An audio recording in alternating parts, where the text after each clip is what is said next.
ಅಗಸ್ತ್ಯರ ಸ್ವಾಮಿ ಪ್ರಹ್ಲಾದನ ಕೇಳ್ಕೊಂಡಂಥ ಪ್ರಶ್ನೆ ಆಗಿದೆ. ಅದಕ್ಕೆ ವಾಗಮಾಮೃತ ವಶೀಭೂತಾಗಿ ಮಹಾಮುನಿ ದತ್ತಾತ್ರೇಯ ಅವರು ನಗಾಕತ್ತಿದ್ರು. ನಗ್ತಾ ನಗ್ತಾ ಹೇಳ್ತಾ ಇದ್ದಾರೆ. ನಾರದ ಮಹರ್ಷಿ ಈ ಮಾತನ್ನು ಹೇಳ್ತಿರ್ತಾರೆ. ಪ್ರಹ್ಲಾದನ ವಾಣಿ ರೂಪಿ ಅಮೃತದ ಅಧೀನ ಆಗಿ ದತ್ತಾತ್ರೇಯರು ಹೇಳ್ತಾ ಇದ್ದಾರೆ. ಹೇಳ್ಬೇಕಾರೆ ಪ್ರಶ್ನೆ ಕೇಳುಗ ಅವನ ಭಾವ ಏನು, ಅವನ ಜೀವನ ಏನು, ಅವನ ಆಚಾರ ಏನು, ವಿಚಾರ ಏನು, ಇವೆಲ್ಲವೂ ಕೂಡ ವ್ಯಕ್ತ ಆಗ್ತವೆ. ಇದರಿಂದ ಶಬ್ದ ಒಂದು ಮಾತು ಕನ್ನಡ ಹೇಳಬೇಕು. ಕುಲವ ನಾಲಿಗೆ ಅರುಹುವುದು ಅಂತ ಶಬ್ದ. ಕುಲ ಅಂದರೆ ಯಾವ ಜಾತಿ ಅಲ್ಲ, ಒಳಗೆ ಮನುಷ್ಯ ಎಂಥ ಅದಾನಪ್ಪ ಅವನ ಯೋಗ್ಯತೆ ಏನು, ಅವನ ತಯಾರಿ ಏನು, ಯಾವ ಮಟ್ಟಕ್ಕೆ ಬಂದು ನಿಂತಾನೆ, ಈ ಭಾವ ಕೇಳ್ಬೇಕಾದ್ರೆ ಏನು. ಹಂಗೆ ಆ ಪ್ರಹ್ಲಾದನ ವಾಣಿ ರೂಪಿ ಅಮೃತ ನೋಡಿ ಹೆಂಗ ಆ ವಾಣಿ ರೂಪದ ಅಮೃತಕ್ಕೆ ಅಧೀನ ಯಾರು? ದತ್ತಾತ್ರೇಯ ಶಿವ. ಯಾಕೆ ಮಾತಾಡಿದ್ದ ನಾವು ಮಾತಾಡ್ತೇವೆ, ಎದಕ್ಕೂ ಬಾರದು ಮಾತಾಡ್ತೇವೆ ಅಂದಂಗೆ. ಹಂಗೆ ಆ ದತ್ತಾತ್ರೇಯ ಅವ ಹೇಳಕತ್ತಾನ ಪ್ರೀತಿ. ದತ್ತಾತ್ರೇಯ ಬ್ರಹ್ಮಣ ಉವಾಚ ಅಂತ ಬರ್ತಾರ. ದತ್ತಾತ್ರೇಯ ಮಹರ್ಷಿ ಅಂತಾರೆ, ದೈತ್ಯರಾಜ ನಿನ್ನ ಎಲ್ಲ ಶ್ರೇಷ್ಠ ಪುರುಷರು ಅಲ್ಲೇ ಸನ್ಮಾನ ಮಾಡ್ತಾರೆ. ನಿನ್ನ ಎಲ್ಲ ಶ್ರೇಷ್ಠ ಪುರುಷರು ನಿನ್ನ ಸನ್ಮಾನ ಮಾಡ್ತಾರೆ. ತಿಳ್ಕೊಂಡು ನೀನು ಮನುಷ್ಯರ ಕರ್ಮದ ಪ್ರವೃತ್ತಿ ನಿವೃತ್ತಿ ಫಲವನ್ನು ನೀನು ನಿನ್ನ ಜ್ಞಾನ ನೇತ್ರದಿಂದಲೇ ತಿಳ್ಕೋತೀದಿ. ಅವನ ಮಾತು ಕೇಳಿದ ಕೂಡಲೇ ಅವರೆಷ್ಟು ತಿಳ್ಕೊಂಡು ಅವರೆಷ್ಟು ಜ್ಞಾನಿಗಿರ್ತಾರೆ. ದತ್ತಾತ್ರೇಯ ಸಾಮಾನ್ಯ ಅವ್ರು ಹೇಳ್ತಾ ಇದ್ದಾರೆ, ದೈತ್ಯರಾಜ ನಿನ್ನನ್ನು ಎಲ್ಲ ಶ್ರೇಷ್ಠ ಪುರುಷರು ಸನ್ಮಾನ ಮಾಡ್ತಾರೆ. ಯಾರು ಸನ್ಮಾನ ಮಾಡ್ತಾರೆ ನಿಮಗೆ? ಶ್ರೇಷ್ಠ ಪುರುಷರು. ಆರ್ಡಿನರಿ ಮಂದಿ ಸಾಮಾನ್ಯ ಜನರು ಸನ್ಮಾನ ಮಾಡೋದು ಬೇರೆ. ಅವರೊಳಗೆ ಸ್ವಾರ್ಥ ಇರ್ತದೆ.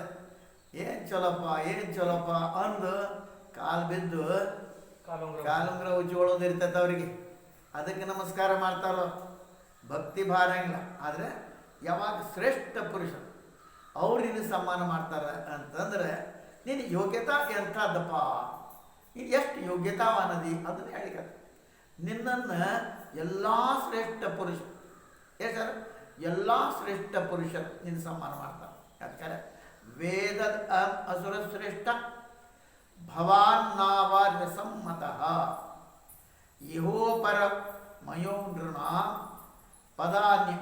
ಎಲ್ಲರೂ ಮನುಷ್ಯರ ಕರ್ಮದ ಪ್ರವೃತ್ತಿ ನಿವೃತ್ತಿಯ ಫಲವನ್ನು ನೀನು ನಿನ್ನ ಜ್ಞಾನ ದೃಷ್ಟಿಯಿಂದ ನೋಡ್ತೀಯ. ಒಂದು ಇಷ್ಟೊಂದು ಸಣ್ಣ ಮಾತದ, ಆದರೆ ಇದನ್ನು ಎಷ್ಟು ವಿಸ್ತಾರ ಮಾಡೋದು. ಇದೊಂದು ಶ್ಲೋಕ ಎಷ್ಟು ವಿಸ್ತಾರ. ಅವನು ದೈತ್ಯ ರಾಜ ಅಂತ ಈಗ ಹೇಳ್ತಾನೆ. ದೈತ್ಯರ ರಾಜ, ದೈತ್ಯ ಕುಲ ನೋಡಿ. ನಿನ್ನ ಎಲ್ಲರೂ ಶ್ರೇಷ್ಠ ಪುರುಷ ಸನ್ಮಾನ ಮಾಡ್ತಾರೆ. ಅಂದರೆ ಎಲ್ಲರೂ ಒಂದು ಶಬ್ದ ತೊಗೊಂಡಾರೆ. ಯಾರೋ ಒಬ್ಬರು ಏನೋ ನಿನ್ನ ಸಂಬಂಧಿಕರು ಮಾಡ್ತಾರೆ ಹಿಂಗಲ್ಲ. ಎಲ್ಲ ಶ್ರೇಷ್ಠ ಪುರುಷರು ನಿನ್ನ ಸನ್ಮಾನ ಮಾಡ್ತಾರೆ. ನೀ ಎಂಥ ಒಂದಿಪ್ಪ ಮನುಷ್ಯರ ಕರ್ಮದ ಪ್ರವೃತ್ತಿ ನಿವೃತ್ತಿ ಅದರ ಫಲವನ್ನು ನೀನು ನಿನ್ನ ಜ್ಞಾನ ನೇತ್ರದಿಂದಲೇ ತಿಳ್ಕೊತಿ. ಪ್ರಹ್ಲಾದನ ವರ್ಣನೆ ಮಾಡ್ತಾ ಇದ್ದಾರೆ. ಹೆಂಗೆ ತಿಳ್ಕೊತಿ? ಮನುಷ್ಯರ ಕರ್ಮವನ್ನು ಅವರ ಕರ್ಮದೊಳಗೆ ಪ್ರವೃತ್ತಿ ನಿವೃತ್ತಿ ಅಂದರೆ ಯಾವ ಕರ್ಮದೊಳಗೆ ಪ್ರವೃತ್ತರಾಗ್ಯಾರ, ಯಾವ ಕರ್ಮದ ನಿವೃತ್ತ ಆಗ್ಯಾರ. ಕರ್ಮ ಮನುಷ್ಯ ಪ್ರವೃತ್ತ ಆಗ್ತಾನೆ, ಇಲ್ಲ ನಿವೃತ್ತ ಆಗ್ತಾನೆ. ಪ್ರವೃತ್ತಿ ಆಗೋದ್ರೆ ಆ ಕರ್ಮದ ತೊಡಗೋದು, ನಿವೃತ್ತಿ ಆಗೋದು ಅದರಿಂದ ದೂರ ಸರ್. ಅವರ ಕರ್ಮದ ಪ್ರವೃತ್ತಿ ಮತ್ತು ನಿವೃತ್ತಿ ಫಲ ಏನಪ್ಪ? ಅವರು ಆ ಕರ್ಮವನ್ನು ಆಚರಿಸಿದ್ರು, ಆ ಕರ್ಮ ಮಾಡ್ತಾರೆ, ಅದ್ರ ಫಲ ಏನು? ಅಂಥ ಕರ್ಮದಿಂದ ಬಿಟ್ಟರು, ಅದ್ರ ಫಲ ಏನು? ಕರ್ಮಕ್ಕೆ ಫಲ ಇದ್ದೇ ಇದೆ. ಯಾವುದೇ ಕರ್ಮಕ್ಕೆ ಫಲ ಇದೆ. ಎಂಥ ಕರ್ಮಕ್ಕೆ ಸತ್ಕಾರ್ಯ ಮಾಡಿದ್ರೆ ಫಲ ಏನು ಗೊತ್ತದು. ಹೌದೇ? ಆ ಸತ್ಕಾರ್ಯವನ್ನು ನೀವು ಮಾಡ್ತೀವಿ ಗೊತ್ತು. ಆಮೇಲೆ ಯಾವ ಕೆಟ್ಟ ಕೆಲಸದಿಂದ ನಿವೃತ್ತ ಬೇಡಪ್ಪ, ಇದು ಕೆಲಸ ಬೇಡಪ್ಪ. ಮನುಷ್ಯ ಕೆಟ್ಟ ಕರ್ಮದಲ್ಲಿ ನಿವೃತ್ತ ಆಗಬೇಕು, ಒಳ್ಳೆ ಕರ್ಮ ಪ್ರವೃತ್ತ. ಆ ಪ್ರವೃತ್ತಿ ನಿವೃತ್ತಿಯ ಫಲ ಏನು ನಿನಗೆ ಗೊತ್ತದ. ಪ್ರಹ್ಲಾದನ ಯೋಗ್ಯತ ಅದಕ್ಕೆ ಮಾತು ಹೇಳ್ತಾರವರು. ಅದು ಶ್ರೀಧರ ಸ್ವಾಮಿ, ನಿನ್ನ ಅಂತರ್ದೃಷ್ಟಿಯಿಂದ ನೀನೇ ಎಲ್ಲ ತಿಳ್ಕೊತೀಪ. ನಿನ್ನ ಎಲ್ಲ ಜ್ಞಾನಿ ಪುರುಷರು ಸನ್ಮಾನ ಮಾಡ್ತಾರೆ. ಯಾವ ಅವನು ಹೇಳ್ತಾನಲ್ಲ ಅದನ್ನೇ ನೋಡಿ. ಯಾರು ಅವನು ಹೇಳ್ತಾನೆ ಅದನ್ನು, ಅರ್ಥಾತ್ ಮನುಷ್ಯನ ಪ್ರವೃತ್ತಿ ನಿವೃತ್ತಿಯ ಫಲ ಇದು ಅದಪ್ಪ ಅಂತ ನೀ ತಿಳ್ಕೊತೀಪ ಅಂತೇಳಿ. ಅದಕ್ಕೆ ನಿನ್ನ ಅನ್ಯಥಾ ಭಕ್ತಿಯ ಅನನ್ಯಾ ಭಕ್ತಿಯ ಕಾರಣ ದಿವ್ಯ ಗುಣ ಸಂಪನ್ನ ಭಗವಂತ ನಾರಾಯಣ ಅವನು ಸದಾ ನಿನ್ನ ಹೃದಯದೊಳಗೆ ವಿರಾಜಮಾನ ಇರ್ತಾನೆ. ಹೆಂಗೆ ಸೂರ್ಯ ಕತ್ತಲು ಪ್ರವಿಷ್ಟ ಮಾಡಿಬಿಡ್ತಾನೆ, ಅಂಧಕ ವಿನಷ್ಟ ಮಾಡ್ತಾನೆ. ಸೂರ್ಯ ಕತ್ತಲವನ್ನು ತೆಗೆದು ಹಾಕಿಬಿಡ್ತಾನೆ. ಹಂಗೆ ಅವನು ನಿನ್ನ ಅಜ್ಞಾನಾಂಧಕಾರವನ್ನು ವಿನಷ್ಟ ಮಾಡ್ಯಾನ. ಎಲ್ಲಿಗೂ ಎಂಥ ಯೋಗ್ಯತಾ ಪ್ರಹ್ಲಾದಂದು ಅಂತ. ನಿನ್ನ ಅನನ್ಯ ಭಕ್ತಿ, ನಿನ್ನ ಭಕ್ತಿ ಅಂತದಪ್ಪ ಅನನ್ಯವಾದದ್ದು. ಅನನ್ಯ ಅಂದರೆ ಬೇರೆ ಕಡೆಯಲ್ಲೂ ಇಲ್ಲ. ನಾರಾಯಣ ನಾರಾಯಣ ನಾರಾಯಣ, ಅದು ಬಿಟ್ಟು ಬೇರೆ ಏನಾರ ಅಂದನ ಏನಿದ್ರು ನಾರಾಯಣ, ಎಲ್ಲರನ್ನೂ ನಾರಾಯಣ ಸ್ವರೂಪ ನೋಡ. ಇದು ಅನನ್ಯ ಭಕ್ತಿ. ಇಲ್ಲ ಈ ದೇವ್ರು ನಡ್ಕೊಂಡಿಪ್ಪ ಭಾಳ ಸಂಬಂಧ ಹೇಳ್ತಿದ್ರಿ, ದೇವ್ರ ಬೆಳಗ್ಗೆ 5 ಅಮಾಶೆ ಹೋಗಂತ, 5 ಅಮಾಶೆ ಹೋದ್ವಿ, ನಮಗೇನು ಕಾಣಲಿಲ್ಲ ಬಿಡ್ರಿ, ಅದಕ್ಕೆ ಈಗ ಹೋದ್ರಿ ನಾವು ಮುಗಿದ ಕೆಲಸ. ಅನನ್ಯ ಭಕ್ತಿ ಬೇಕಾದಾಗ ನಮ್ಮ ಮತ್ತು ಗುರ್ತಾ ಇಡ್ಬೇಕಪ್ಪ, ಇದು ಒಳ್ಳೇದದಪ್ಪ ಅದನ್ನು ಮಾಡು. ಹಂಗೆ ನಾರಾಯಣ ಆ ಭಗವಂತನ ನಂಬದೇ ನೀನು ಅನನ್ಯ ಭಕ್ತಿ ಮಾಡಿ. ಅನನ್ಯ ಭಕ್ತಿ ಕಾರಣ ಏನಪ್ಪ, ಅದರಿಂದ ದಿವ್ಯ ಗುಣ ಸಂಪನ್ನ ಅಂತ ಭಗವಂತ ನಾರಾಯಣನು ಸದಾ ನಿನ್ನ ಹೃದಯದ. ಆ ಭಗವಂತ ಏನು ಮಾಡ್ತಾನೆ, ಸದಾ ನಿನ್ನ ಹೃದಯದೊಳಗೆ ವಿರಾಜಮಾನ. ಆ ಭಗವಂತ ಏನು ಮಾಡೋಣ, ಯಾವಾಗಲೂ ನಿನ್ನ ಹೃದಯ ಈ ಥರ ಮಾಡಬೇಕು. ಮನುಷ್ಯನ ಕರ್ತವ್ಯ ಇದು. ಮನುಷ್ಯ ಉಳಿದದ್ದೇನು ಮಾಡಲಿ. ಮನುಷ್ಯ ಇವತ್ತೇನು ಮಾಡ್ತಾನೆ, ಹೊಲನೋ ಮನೇನೋ ಯಾತ್ರ ಬಿದ್ರೆ ಅದ, ಕನಸ್ನ್ಯಾಗ ಅದ, ಯಾದ ಕುಳ್ಳೇನ ಅದ, ಮಕ್ಕಳು ಅದ, ಸುದ್ದಿನ ಯಾರ ಕುಡಿದ್ರು ಅದ, ದುಡ್ಡು ಆಸ್ತಿನೋ ಹೊಲನೋ ಮನೇನೋ ಮಕ್ಕಳು, ಯಾರನ್ನು ವಿರಾಜ ಮಾಡ್ಕೋಬೇಕು ನಮ್ಮ ಒಳಗೆ ಆ ಪರಮಾತ್ಮ. ಅದು ಹೆಂಗೆ ಸಾಧ್ಯ? ಅನನ್ಯ ಭಕ್ತಿ. ಒಂದಕ್ಕೊಂದು ಸಂಬಂಧ. ನನಗೂ ಭಗವಂತ ಒಳಗೆ ಬೇಕು ನಮಗೂ ಅನಿಸ್ಬೇಕು. ಅದು ಭಕ್ತಿ ಮಾಡೋಕ್ಕೆ ಇಲ್ಲ, ಪುಕ್ಕಟ್ಟು ಸಿಕ್ಕರಿಸ್ಬೇಕು. ಎದ್ರ ಜೊತೆಗೆ, ಎಲ್ಲದ್ರ ಜೊತೆಗೆ ಇಡ್ಲು ಸಿಗಬೇಕು, ಒಡಿನೂ ಸಿಗಬೇಕು. ಹಂಗೆ ಸರ್ ಭಗವಂತ ಸಿಕ್ಕ ಏನಾಗಿ ಅದ್ರ ಸಲ ಏನು ಮಾಡುತ್ತೆ. ಹಂಗೆ ಅನನ್ಯ ಭಕ್ತಿ, ಆ ಭಕ್ತಿಯಿಂದ ಅವರು ನಿನಗೆ ಪರಮಾತ್ಮ ಸದಾ ನಿನ್ನ ಒಳಗೆ ಇರ್ತಾರಪ್ಪ. ಅವನು ನಿನ್ನ ಒಳಗೆ ಇದ್ದದ್ರಿಂದ ಏನಾಕತ್ತಪ್ಪ ನೋಡು. ಸೂರ್ಯ ಬಂದ್ರೆ ಏನಾಕೈತ್ರಿ ಅಂತಂದ್ರೆ ಕತ್ತಲು ಓಡೋಕತಿ. ತಡಿ ಇನ್ನೊಂದು ಸ್ವಲ್ಪ ಅವ್ನು ಕೂಡ ಇರೋನು ಆಮೇಲೆ ಹೋಗೋಣ ಅಂತ ಅನ್ನೋದು ಕತ್ತಲೆ ಓಡಿ ಹೋಗೇ ಬಿಡ್ತೈತಿ. ಹಂಗೆ ಭಗವಂತ ನಿನ್ನ ಒಳಗಿದ್ರೆ ನಿನ್ನ ಒಳಗಿರುವಂಥ ಕತ್ತೆ, ಒಳಗಿರುವಂಥ ಕತ್ತೆ ಯಾವುದು? ಅಜ್ಞಾನ. ಒಳಗಿರುವಂಥ ಕತ್ತೆ. ಹೊರಗಿನ ಸೂರ್ಯ ಬಂದರೆ ಹೊರಗಿನ ಕತ್ತಲೆ ತೆಗಿತಾನೆ. ಒಳಗೆ ಭಗವಂತ ಬಂದರೆ ಒಳಗಿನ ಅಜ್ಞಾನ ರೂಪಿ ಕತ್ತೆ. ಒಳಗಿನ ಕತ್ತಲೆ ಅಂದರೆ ಅಜ್ಞಾನ ಕತ್ತೆ. ಅಂಥ ಅಜ್ಞಾನವನ್ನು ಅಜ್ಞಾನಾಂಧಕಾರ ವಿನಷ್ಟ ಮಾಡಿಬಿಡ್ತಾನಪ್ಪ. ಅದಕ್ಕೆ ನೋಡಿ ಅಂತ ತಿಳಿಯುವ ಕಾರಣ ಯಸ್ಯ ಇತ್ಯಾದಿ ಶ್ಲೋಕ ಉದ್ದೇಶ. ನಿನ್ನ ಹೃದಯ ಪ್ರವೇಶ ಮಾಡಿ ಭಗವಂತ ನಾರಾಯಣ ನಿನ್ನ ಅಜ್ಞಾನ ಯಾವ ಥರ ನಷ್ಟ ಮಾಡಪ್ಪ. ಹ್ಯಾಂಗೆ ಸೂರ್ಯ ಹೊರಗಿನ ಕತ್ತಲೆ ತೆಗೆದು ಬಿಡ್ತಾನೋ ಹಂಗೆ ಭಗವಂತ ಒಳಗೆ ಹೋಗಿ ನಿನ್ನೊಳಗಿರುವಂಥ ಅಜ್ಞಾನ ರೂಪಿ ಕತ್ತಲೆ ತೆಗೆದು ಬಿಟ್ಟಾನಪ್ಪ. ನೋಡಪ್ಪ ರಾಜ ನೋಡ ಇಷ್ಟು ಮಾಡ್ಯಾನಿ. ಆದರೂ ನಾನು ನನ್ನ ಜ್ಞಾನದ ಅನುಸಾರವಾಗಿ ನನಗೆ ಬುದ್ಧಿ ಕೊಟ್ಟ ಅನುಸಾರವಾಗಿ ನಿನ್ನ ಪ್ರಶ್ನೆ ಉತ್ತರ ಕೊಡ್ತಾ ಇದ್ದೇನೆ. ನೀನು ಕೇಳಿದ್ರೆ ಅದು ಉತ್ತರ. ಯಾಕೆ? ತನ್ನ ಆತ್ಮ ಶುದ್ಧಿ ಅಪೇಕ್ಷೆ ಮಾಡವ ತಾನು ಸಮಾಧರಣೀಯನ. ಹೆಂಗಪ್ಪ ನೀ ಕೇಳಿದೆ, ನೀನು ಒಳಗೆ ಈಗಾಗಲೇ ಆ ಪರಮಾತ್ಮ ಯಾರು? ಶಿವರೂಪಿ ಪರಮಾತ್ಮ ಅವ ಬಂದು ನಿನ್ನ ಅನನ್ಯ ಭಕ್ತಿಯಿಂದ ಮತ್ತೆ ಯಾರು ಬಂದರೆ ಅವ ಕಂಬದಾಗಿಂದ ಬರ್ಬೇಕಾದ್ರೆ ಹೆಂಗೆ ಬಂದ? ಕಂಬದಾಗಿಂದ ಬರ್ಬೇಕು ಪಕಡ್ ಬಂದ. ನಿನ್ನ ಭಕ್ತಿಗೆ ಮೆಚ್ಚ ಅವ ಬಂದ. ಮತ್ತೇನು ಆಗಿತ್ತು? ಅದೃಷ್ಟ ತೆಗಿಬೇಕಾಗಿ. ಹಂಗೆ ಅಂಥ ನೀ ಕೇಳ್ದಲ್ಲ ನಿನ್ನಲ್ಲಿ ಬಂದಾನ, ಅವ ಒಳಗದಾನ, ಮತ್ತು ಅವನಿಂದ ಅಜ್ಞಾನ ಅಂಧಕಾರ ತೆಗೆದಾಕ. ಆಗ ಅಂಥಪ್ಪ ನೀನು, ಆದರೂ ನೀ ಪ್ರಶ್ನೆ ಕೇಳಲ್ಲ ನೋಡಿ. ಆದರೂ ನನ್ನ ಜ್ಞಾನ ಅನುಸಾರವಾಗಿ ಶಾಣೆ ನಾ ಏನು ಹೇಳ್ತೇನೆ, ಇದು ಮಿಥಂ, ಇದು ಹಿಂಗ ಅಂತ ಹೇಳಿದ್ರು ಇವತ್ತು ನಾನು ಬಿಟ್ಟು ಯಾರು ಇಲ್ಲ. ಇದು ಅಹಂಕಾರಿ ಪ್ರಶ್ನೆ. ಇವರೇ ಅಂತಾರೆ ನನ್ನ ಮತ್ತೆ ಅವಧೂತ್ರ ಹೇಳಕತ್ತಾರೆ ಈ ಮಾತಲ್ಲ ನೋಡಪ್ಪ, ನಿನಗೆಲ್ಲ ಈಗ ಆಗಲಿಕ್ಕೆ ಆದರೂ ನೀ ಪ್ರಶ್ನೆ ಕೇಳಿ ಅಂದ ಬಳಿಕ ನನ್ನ ಜ್ಞಾನ ಅನುಸಾರವಾಗಿ ನಿನ್ನ ಪ್ರಶ್ನೆಗೆ ಉತ್ತರ ಕೊಡ್ತಾ ಇದ್ದೀನಿ. ಯಾಕೆ ನಿನ್ನ ಆತ್ಮ ನೋಡಿ ಅಂತ ಹೇಳಿದ್ರೆ ತನ್ನ ಆತ್ಮನ ಶುದ್ಧಿ ಮಾಡುವಂಥ ಸಲುವಾಗಿ ಅವಾಗ ನಿನ್ನ ಆತ್ಮದ ಶುದ್ಧಿ ಅಪೇಕ್ಷೆ ಮಾಡುವಂಥ ಸಲುವಾಗಿ ನೀನು ಆದರೆ ಯಾವನು ತನ್ನ ಅಂತಃಕರಣ ಶುದ್ಧಿ ಇಲ್ಲಿ ಆತ್ಮ ಅಂತಂದರೆ ಅಂತಃಕರಣ ಆತ್ಮ ಶುದ್ಧಿ ಮಾಡುವಂಥವ ನಿನಗೆ ಏನು ಮಾಡ್ತಾನೆ, ಸಮಾಧರಣಿ. ನೀ ಹೆಂಗಿದೀಪ ಯಾರಿಗೆ ತನ್ನ ಅಂತಃಕರಣ ಶುದ್ಧ ಮಾಡ್ಕೋಬೇಕಂತಿದ್ದವ್ರಿಗೆ ಉಳುಕು ಮಾಡಿದ್ದಾನೆ ಬಿಡಿ ಅಂತ ಹೊಡೆದು ರಗಡೆ ತಿಂದಿದ್ದು ನೋಡಿ ತಿಂದು ಮಾಡಿ ಯಾರು ಒಳಗೆ ಅಂತಃಕರಣ ಶುದ್ಧಿ ಮಾಡ್ತಿರ್ತಾರೆ ಮಾಡ್ತಾರೆ ಅಪೇಕ್ಷೆ ಮಾಡ ನೀ ಅವ್ರಿಗೆ ಯಾಕೆ ಆ ಮಾರ್ಗದರ್ಶನ ದೀಪ ಅದಕ್ಕೆ ಹೇಳ್ತಾರೆ.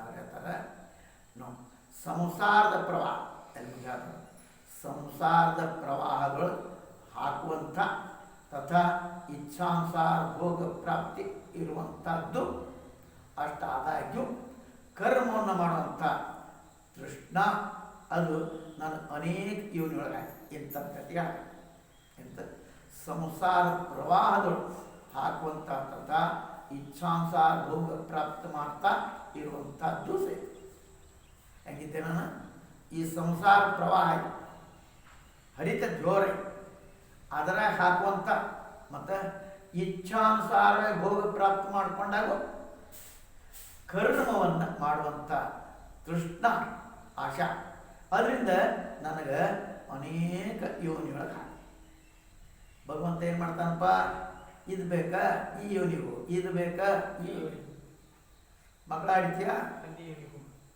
ಸಂಕಾಶ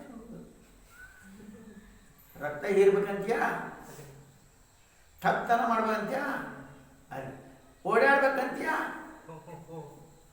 ಹಿಂಗೆ ಆ ಇಚ್ಛೆಗನುಗುಣವಾಗಿ ಅನೇಕ ಯೋನಿಯೊಳಗೆ ಭಗವಂತ ನನಗೆ ಹಾಕಿ ಸಂಸಾರದ ಜನ ಇಲ್ಲ ಕರ್ಮವನ್ನು ಮಾಡ್ತಾರೆ. ತಾವು ಕರ್ಮ ನಿವೃತ್ತ ಆಗಿ ಯಾಕೆ ಮಕ್ಕೊಂದಿರಿಪ್ಪ ಅಂತ ಕೇಳು. ಸಂಸಾರದ ಜನ ಕರ್ಮ ಮಾಡ್ತಾ ಇದ್ದಾರೆ ಮತ್ತು ನೀನಾರ ಕರ್ಮ ನಿವೃತ್ತ ಮಲ್ಕೊಂಡು ಯಾಕೆ ಯಾವ ಪ್ರಹ್ಲಾದ ಹೇಳ್ತಿದ್ದ ಅದಕ್ಕೆ ಇದು ಉತ್ತರ.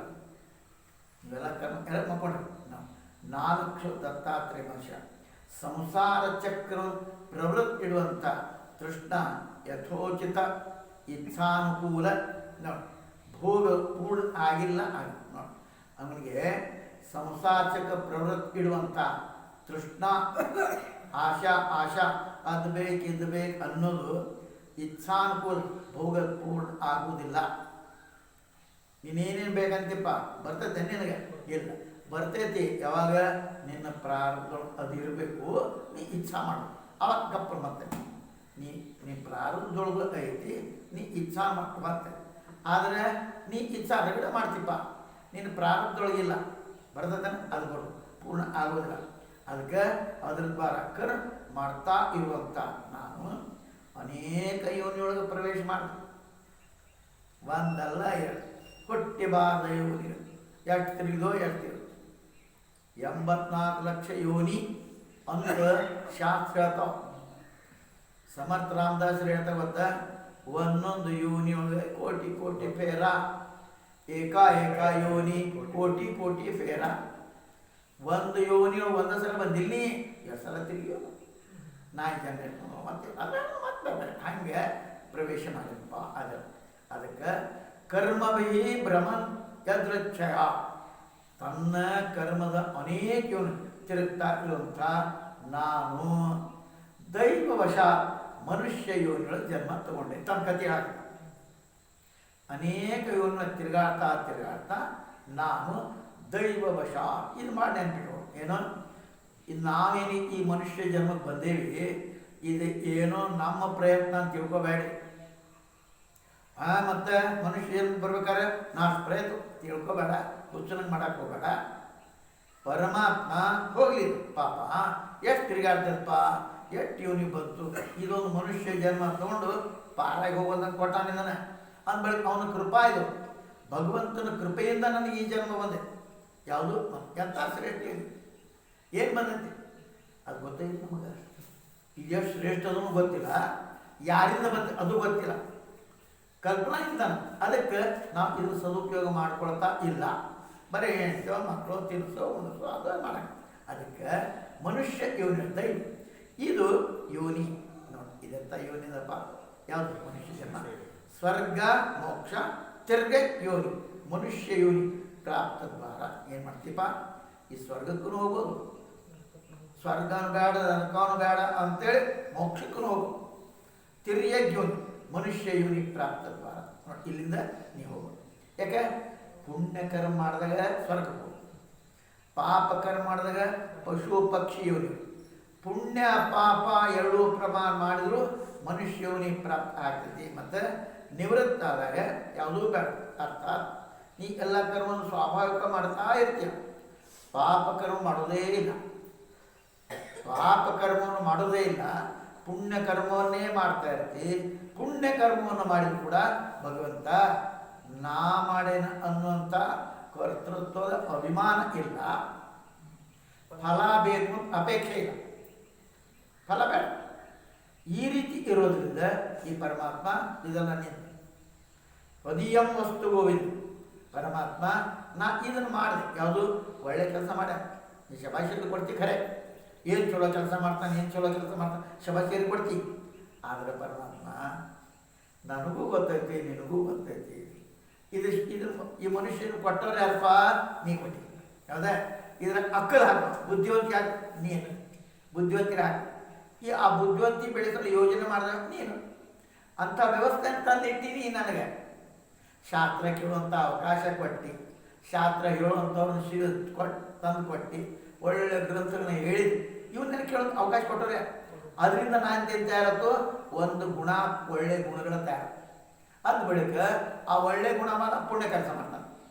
ಒಳ್ಳೆ ಗುಣ ಬರಲಿಕ್ಕೆ ಪಾಪ ಕೆಲಸ ಮಾಡ್ತಾನೆ. ಯಾಕೆ ಅನೇಕ ಜನ್ಮ ಮಾಡ್ಕೊತ ಬಂದಾನೆ, ತಗಣ್ಯಾಗ ರಕ್ತ ತಿಂದಾನೆ, ಠಕ್ತನ ಎಲ್ಲರಿಗೂ ಮೋಸ ಮಾಡ್ಯಾನ, ಈ ಥರ ಎಲ್ಲ ಆಗಿದೆ. ಅದು ನೀನು ಕಾರಣ, ಪುಣ್ಯ ಕಾರ್ಯ ಮಾಡಾಕ್ತೇನೆ. ಯಾರ ಕಾರಣ? ನೀನು ಕಾರಣ. ಅದಕ್ಕಾಗಿ ನಾ ಅಲ್ಲ, ಇದಕ್ಕೆ ಯಾರಿದು ಕಾರಣ ಅವ್ರಿಗೆ ಅರ್ಪಣೆ ಮಾಡಿಬಿಡುದಿಲ್ಲ ಅಂತ ಪುಣ್ಯ ಕರ್ಮವನ್ನು ಮಾಡ್ತಾನೆ. ಆ ಪುಣ್ಯ ಕರ್ಮವನ್ನು ಅರ್ಪಣೆ ಅಂದ್ರೆ ಆ ಫಲ ಯಾಕೆ ಗೊತ್ತು? ಭಗವಂತನಿಗೆ ಗೊತ್ತು. ಪುಣ್ಯ ಕರ್ಮವನ್ನೇ ಬೇರೆದವ್ರು ಕೊಡಬೇಕಾಗ್ತದೆ ಹೊರತಾಗಿ ಪಾಪವನ್ನು ಕೊಡಕ್ಕೆ ಬರೋದಿಲ್ಲ. ಲಗ್ನದಾಗ ಆಯರ್ ಮಾಡಿದ್ರೆ ಏನು ಮಾಡ್ತೀವಿ? ರೂಪಾಯಿ ಮಾಡ್ತೀವಿ. ಅದೇ ಚೆಕ್ ಬರ್ಬೋದು, ನಿನಗೆ ಯಾಕೆ ಬೇಕಾದ್ರೆ ಬರೋದು ಚೆಕ್ ಹಾಕ್ಬೋದು. ಆದರೆ ಸಾಲದ ಪಾವತಿ ಇಷ್ಟು ನಾ ಸಾಲ ಕೊಡ್ಬೇಕಾಯ್ತು, ನೀ ಕೊಡಪ್ಪ, ನಿನ್ನ ಆಯಾರ ಬಂದಿರ್ತದೆ, ಈ ಸಾಲ ಅಂತ ಸಾಲ ಮಾಡೀನಿ, ಇದನ್ನು ಹಾಕ್ತಾನೆ. ಯಾರು ಅವ್ನು ಉಪಯೋಗ ಮಾಡ್ತಾನೆ? ಹೇಳಿ ಬಂದೇನಂದ ಒಬ್ಬ ಕಾಶಿಗೆ ಹೋಯ್ತು, ಯಾರೊಬ್ಬರು ಅದನ್ನು ಬಿಡ್ತೇನೆ ನೀನು ಬಿಡ್ತೇನೆ ಹಂಗೆ. ಒಬ್ಬ ಹೇಳಿದ ಮುಂದಿದ್ದ, ನಾನು ಇಂಥವ್ರಿಗೆ ಒಂದು 10,000 ರೂಪಾಯಿ ಕೊಟ್ಟೇನಿ, ಕೃಷ್ಣಾರ್ಪಣ ಅಂದ್ಬಿಟ್ಟ. ಏನಂತ? ಇನ್ನೇನು ಅವ್ರು ನನಗೆ ಕೊಡೋದು ಬೇಡಪ್ಪ, ಬಡವದಾನ, ಇನ್ನೇನು ನಾವು ಕೇಳೋದಿಲ್ಲ, ಅದು ನಿನಗೆ ಕೊಡ್ತೀವಿ. ಯಾರಿಗೆ? ಭಗವಂತ ಕೊಡ್ತೀವಿ. ನಿನಗದು ಮುಟ್ಟೈತೆ ಅಂತ ತಿಳ್ಕೊ ಭಗವಂತ, ನನಗದು ಬೇಡ ಅಂತಂದ. ಹಿಂದೆ ಕೇಳಕ್ಕೆ ಹತ್ತಿದ್ದಲ್ಲಿ ಇವ ಅವನಿಗೆ ಬೇರೆ ಕೇಳಪ್ಪ ಇವ ಅಂತ. ಇವ ಏನಂತಾನೆ ಹಿಂದೆ ಕೊಡ್ಕೊಂಡು, ಭಗವಂತ ಅವನ ಕಡೆಯಿಂದ 10,000 ಸಾಲ ಇಸ್ಕೊಂಡೇನಿ. ಯಾರ ಕಡೆಯಿಂದ? ಕಲ್ಲಪ್ಪನ ಕಡೆಯಿಂದ 10,000 ರೂಪಾಯಿ ಸಾಲ ಇಸ್ಕೊಂಡೇನಿ, ಕೃಷ್ಣಾರ್ಪಣ ಅಂತೇನದನ್ನ. ಸಾಲ ಕೊಟ್ಟದ್ದು ಕೃಷ್ಣಾರ್ಪಣ ಅನ್ನು ಖರೆ, ಆ ಸಾಲ ಇಸ್ಕೊಂಡದ್ದು ಕೃಷ್ಣಾರ್ಪಣ ಅಂತೇನಂದ್ರೆ ಅದು ನಡೀತೈತಿ? ನಡೆಯಂಗಿಲ್ಲ. ಅವಾಗೇನು ಹಿಂದಿ ತಿಳಿತಿದ್ದಿಲ್ಲ, ಏನಿಲ್ಲ. ಅಂದ್ಬಿಟ್ಟ, ಅವ ಮಾತು ಅಂದ್ಬಿಟ್ಟ, ನಡೀತಪ್ಪ. ಬಂದ್ರಪ್ಪ ಇಲ್ಲ ಊರಿಗೆ ಬಂದಮೇಲೆ ಅವೇನೋ ಬಡವ ಕೊಟ್ಟಿದ್ದ, ತಗೊಳಪ್ಪ. ಇಲ್ಲಪ್ಪ, ನಾ ಏನು ಮಾಡೀನಿ? ಕೃಷ್ಣಾರ್ಪಣ ಅಂದೇನಿ, ಅದೇ ನೀ ನನಗೆ ಕೊಡಬೇಡ ಅಂತ. ಏನು ಮತ್ತೆ ಅನೇಕ ಮುಟ್ಟಿಸ್ಕೋ ಅವಾಗ ಇತ್ತ ಇವನ ಕಡೆಗೆ ಅವ ಸಾಲ ಕೊಟ್ಟವ ಬಂದ. ಸಾಲ ಕೊಟ್ಟು ಇವೇನಂತಾನ? ಕೃಷ್ಣಾರ್ಪಣ ಅಂದೇನಪ್ಪ, ಮುಗೀತಂತ. ಎದಿ ಹಿಡಿತಾನ, ಹೊಡಿತಾನ. ಕೃಷ್ಣಾರ್ಪಣ ಇಸ್ಕೊಂಡು ಚೈನಿ ಹೊಡೆದು ಅಂದರೆ ಯಾರ್ದು ಸಾಲ ಅದು ಕೃಷ್ಣಾರ್ಪಣ ಬರೋಂಗಿಲ್ಲ. ನಾವು ಸಾಲ ಕೊಟ್ಟೇವೆ, ಸಾಲ ಕೊಟ್ಟಿಲ್ಪ ನಾ ಭಗವಂತ, ಅಡಚಣೆ ಇತ್ತವನು ಕೊಟ್ಟೆ, ಇದ್ದು ನನ್ನ ಕಡೆಗೆ ಕೊಟ್ಟೆ, ಇನ್ನೇನು ನಾನು ಬೀಳು ಪ್ರಸಂಗಿಲ್ಲ ಅಂತ ಮಾಡ್ತಾನೆ ಅಂತ ಅಲ್ಲಿ ಮಾಡಾಕ. ಅದಕ್ಕಿಲ್ಲೇ ಯಾವ ಮಾತನ್ನು ಹೇಳಕತ್ತಾರಂದ್ರೆ ಪುಣ್ಯ ಕರ್ಮವನ್ನು ಮಾಡಿ ಬಿಡಾಕ. ಅವಾಗ ಏನು ಮಾಡ್ತಾವ ಅವಧೂತ ಪುಣ್ಯ ಸ್ವರ್ಗಕ್ಕೂ ಹೋಗಾಕ ಬರ್ತೈತೆ. ಯಾವಾಗ ಪುಣ್ಯ ಕರ್ಮವನ್ನು ಮಾಡಿ ಆ ಫಲ ನಮಗೆ ಬೇಕು ಅಂದಾಗ, ಆಮೇಲೆ ಆ ಫಲವನ್ನು ಪರಮಾತ್ಮನ ವಿಷಯ ಮೋಕ್ಷಕ್ಕೂ ಹೋಗಾಕ ಬರ್ತದೆ. ಯಾಕೆ ಪುಣ್ಯ ಕರ್ಮ ಮಾಡಿದಾಗ ಸ್ವರ್ಗ, ಪಾಪವನ್ನು ಪುಷ್ಪಕ್ಷಿ ಯೋನಿ, ಪುಣ್ಯ ಎರಡೂ ಪ್ರಕಾರ ಮಾಡಿ ಅದನ್ನು ಪರಮಾತ್ಮ ಕೊಟ್ಟ ಮೇಲೆ ಅದು ನಿನಗೇನಾಗತ್ತ ಮೋಕ್ಷಕ್ಕೆ ಕಾರಣ.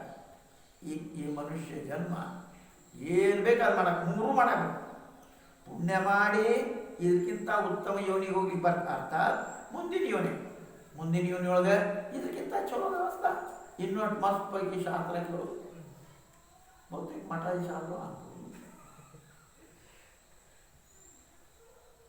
ಒಬ್ಬ ಮನುಷ್ಯ ಸಾಧು ಕಲ್ಲು ಹೋಗದಂತ ನಾಯಿ ಕಲ್ಲು ಹೋಗಿದ್ರೆ ಕಾಲ ಮುರಿದಂತ, ಕಾಲು ಮುರಿದ್ರೆ ಭಗವಂತ ಬಂದಂತ, ಮತ್ತು ಹಿಂಗೆ ಕಲ್ಲು ಹೋಗೋದು ಕಾಲು ಮುರಿದ, ಅವನಿಗೇನು ಶಿಕ್ಷೆ ಕೊಡಬೇಕು ಅಂತ ಕೇಳಿದ್ನು ಭಗವಂತ. ಅವನು ಮಠಾಧೀಶ ಮಾಡೋದು ನಾಯಿ ಏನಂತ ಸ್ವಲ್ಪ ಬರ್ತೈತೆ ಅವಾಗ ನಾನು ತೊಗೊಳಕ್ಕೆ ಬಂದಿದ್ದು ಕಲ್ಲು ಹೋಗಿದ್ದಾವ. ಅವಾಗ ಏನಾಗ ಮುಂದೆ ನಾಯಿ ಹಾಕ್ತಾನೆ, ಅವ್ ಕಲ್ಲು ಬಿಡ್ತಾವ. ಅವ್ ಕಲ್ಲು ಬಿದ್ದರೆ ಏನು ಪೆಟ್ಟು ಅವಾಗ ಗೊತ್ತಾಯ್ತವ. ಈಗ ಒಗದ ಕಲ್ಲು ಆದ್ರೆ ಮುಂದವ ಮತ್ತು ನಾಯಿ ಜನ್ಮಕ್ಕೆ ಬರ್ತಾನೆ. ಅವಾಗ ಕಲ್ಲು ಹೊಡೆದ್ರು, ಅವಾಗ ಪೆಟ್ಟು ಏನಂತ ಗೊತ್ತಾಗತ್ತ ಅಂತ. ಹಂಗೆ ಮನುಷ್ಯ ಮ್ಯಾಲ ಎತ್ತರದಿಂದ ಎಲ್ಲರೂ ಅನುಸ್ತಿಲ್ಲ ಅನುಕಂಪ ಅನ್ನೋಬೇಕು. ಯಾವ ರೀತಿ ನಾಮದೇವ ಯಾವಾಗ ಗುರುವಿನ ದರ್ಶನಕ್ಕೆ ಹೊಂಟನೋ ಅವಾಗ ನಾಯಿ ರೊಟ್ಟಿ ಹೋಗೋದು ಬಡಿ ತೊಗೊಂಡ. ಅದೇ ಗುರು ದರ್ಶನ ಮಾಡ್ಕೊಂಡು ಅರ್ಥ ಮಾಡಿಕೊಂಡು ಎಲ್ಲರೂ ಭಗವಂತದಾನ ಅಂತ ಅರ್ಥ ಮಾಡ್ಕೊಂಡು ಬಂದಮೇಲೆ ಅದೇ ನಾಯಿ ರೊಟ್ಟಿ ತೊಗೊಂಡು ಹೋದ್ರೆ ತಡಿ ತುಪ್ಪ ಹಚ್ಚಿರ್ತಾಳೆ ಅಂತ ಭಾವೇನು ಬಂದ. ಹಂಗೆ ಭಾವ ಬದಲಾವಣೆ ಆಗುತ್ತೆ, ಅಂತಃಕರಣ ಶುದ್ಧ ಆ ರೀತಿ ಇರ್ತದಪ್ಪ. ಆ ಕೃಷ್ಣಾದ್ವಾರ ಮನುಷ್ಯ ಶರೀರ ಪ್ರಾಪ್ತ ಆಯಿತು. ಈ ಮಾನವ ದೇಹ ಧರ್ಮ ಮಾಡಾಕೆ ಅವ ಏನು ಧರ್ಮ ಮಾಡಿದ್ರೆ ಸ್ವರ್ಗ, ಅಧರ್ಮದಿಂದ ಪಾಪ, ನಾಯಿ ಹಂದಿ ಆ ಯೋನಿ ಬರ್ತದೆ. ಪುಣ್ಯ ಪಾಪ ಇಡೋ ಕ್ರಮ ಮಾಡೋದು ಮನುಷ್ಯ ಯೋನಿ ಅರ್ಥಾತ್ ಇದನ್ನೇ ಇನ್ನು ಮೋಕ್ಷ ಪಡೆದದ ನಾ ಮುಕ್ತಿ ಆಗಬೇಕು, ಅದೇ ತೀವ್ರವಾದಂಥ ಇಚ್ಛಾ ಆಗಬೇಕು. ಈ ಜನ್ಮ ಮುಕ್ತಿ ಆಗ ಕೃಷ್ಣಗೆ ಅದೇ ಕೇಳ್ತಾನೆ ಅರ್ಜುನ. ಹೌದಪ್ಪ ಇಷ್ಟೆಲ್ಲ ನೀ ಮೋಕ್ಷದ ಮಾರ್ಗ ಹೇಳಿದಿ, ಮತ್ತು ಪಾಪ ನನ್ನ ಆಯುಷ್ಯ ಮುಗಿದು ನಾ ಸತ್ರ ಏನು ಮಾಡೋದು ಅಂತ. ಅವಾಗ ಕೃಷ್ಣ ಏನೇನು ಇದೇ ಇಚ್ಛಾ ಇದ್ರೆ ಏನಂತ ಮುಕ್ತಿ ಪಡ್ಕೋಬೇಕು.